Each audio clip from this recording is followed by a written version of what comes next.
Today, we're going to talk about the Greys, but also about Miley Cyrus. How are they connected? Over the last few years, images of certain celebrities have surfaced, which spark a lot of speculation. About what? About their appearance.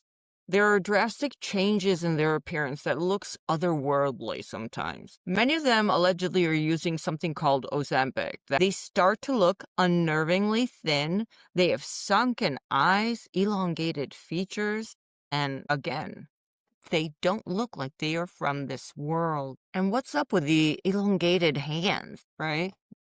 Now, this is what I thought as soon as I saw them. Is it just me, or do these people look like gray hybrids? The visual similarity immediately brought my mind to the mysterious alleged video interview with an extraterrestrial from Area 51. And I'm going to show you at the end. In that video, the supposed alien reveals something chilling, but also it makes so much sense. Basically, this being told the interviewer that it wasn't an alien at all, at least not in the traditional sense, but a human from a distant future. According to the being, humanity had reached this point where natural reproduction was no longer possible. Our species had become completely sterile. No surprise. So in desperation, these future humans that had also mastered time travel decided to return to our era, seeking genetic materials because they needed to save their species from extinction. And this was the claim to why the reason behind all of the alien abduction phenomena. People were taken, samples were extracted, and then they were returned home. Now, the majority of times, people don't remember. Their memory was swiped. Hence, Men in Black, the little pen. Yeah. And I think that the abduction stories we do hear about are just the people that were like divergent. Like the memory swiping didn't work on them, and so they remembered. And does anybody else remember the cattle mutilations?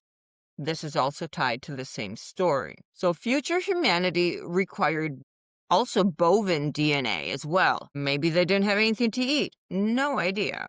But let's get into the story more because it's super cool. Or perhaps cows no longer existed on their timeline. Or because their biology held some essential key to correcting human sterility. So to enable these operations, the entity claimed agreements were made with President Eisenhower and the niece. They made a bargain. Basically, they had permission to abduct a limited number of humans in exchange for certain technological advances. In fact, cell phones, computers, everything else. When did it happen? After Roswell. This alleged deal became one of the darkest secrets in modern history. And they hid it under the veil of government secrecy. So now, decades later, the puzzle pieces begin to connect. When I see celebrities like Miley Cyrus or others that are taking these modern medicine and emerging with bodies and faces that are like reminiscent of the gray, the bolts in my head, they just start spinning, right? Cannot help but think of that interview. What if the changes in our bodies today with medicine, pharmaceuticals, food, pesticides, things that are floating around in the air, pollution, all of this creates like this genetic manipulation. Just think of the pharmaceutical experiments, the nanometals and the iron particles that are being quietly introduced into our systems. They're all over the place. I believe we are laying out the foundation for that sterile, fragile future. And if that's the case, then maybe the so-called Greys are not aliens at all. Maybe they're simply us after centuries of tampering, medicine, and modification. And they came back to salvage what we lost. So who here agrees with me? I'm seeing the story play out. As usual, let me know in the comments what you think, because I think that our collective minds can really resonate with the truth. Don't forget to like, share, and subscribe.